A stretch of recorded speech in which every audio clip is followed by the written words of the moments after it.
Hi everyone, এইটা ছিল আমার বাবার বাড়িতে যেদিনকে গেছিলাম তার পরের দিনকে, মানে ডে 1 বলতে পারো বা ডে 2ও বলতে পারো। যেহেতু আমি আগের দিনকে বিকেলবেলা গেছিলাম, তো আমি এটাকে ডে 1 হিসেবেই ধরছি।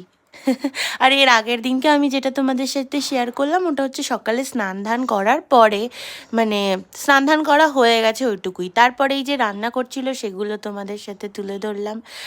মা ডাল করেছিল। মায়ের কাছে গিয়ে ডাল আর ভাজাভুজি খাবো না, এটা হতেই পারে না। মা খুব সুন্দর ভাজা করে, মানে একদম তেলটা বেশি দেয় না, আবার কমও দেয় না, কিন্তু মানে খুব ক্রাঞ্চি ব্যাপার থাকে। কলা ভাজা, আলু ভাজা, আর এই যে মাছের ঝোল, মাছটা। আর আমার বাবার বাড়ি গেলে না, মানে মাছের টেস্টগুলো অসম থাকে, খুব সুন্দর। মানে নতুন করে বানায় না বাবা, তো তোমার মানে ভালো মাছগুলো থাকে। আর মা খুব সুন্দর, মায়ের হাতের রান্নার একটা আলাদাই লাজবাব ব্যাপার থাকে। প্রত্যেকেই জানো সেটা, প্রত্যেকের মায়ের হাতেরই রান্না খুবই ভালো লাগে প্রত্যেকেরই।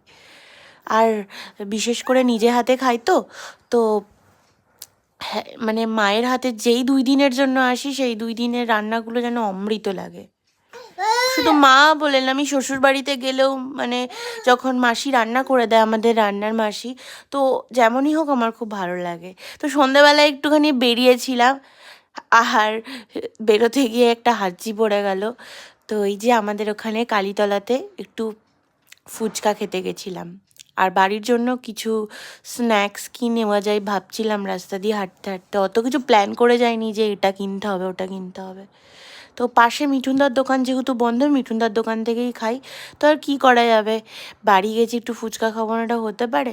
তো ফুচকা খেতে গেছি। আর এই দেখো আমাদের ওখানকার কালী মন্দির খুবই জাগ্রত। বিয়ের আগে এখানেই মার সাথে আসতাম, রাত জেগে এখানেই মা পুজো দিত, মায়ের সাথে বসে থাকতাম। আর এই দেখো কত লোক, ওই দিনকে মঙ্গলবার ছিল, আমার ভালো মনে আছে, সেই জন্য একটু কম ভিড় ছিল, না হলে ভীষণ ভিড় হয়। আর এখানে তো প্রচণ্ড জ্যাম সব সময় থাকে, সকাল বলো কি রাত বলো। আর দেখো ক্রিসমাসের জন্য দোকানটা কি সুন্দর সাজিয়েছে।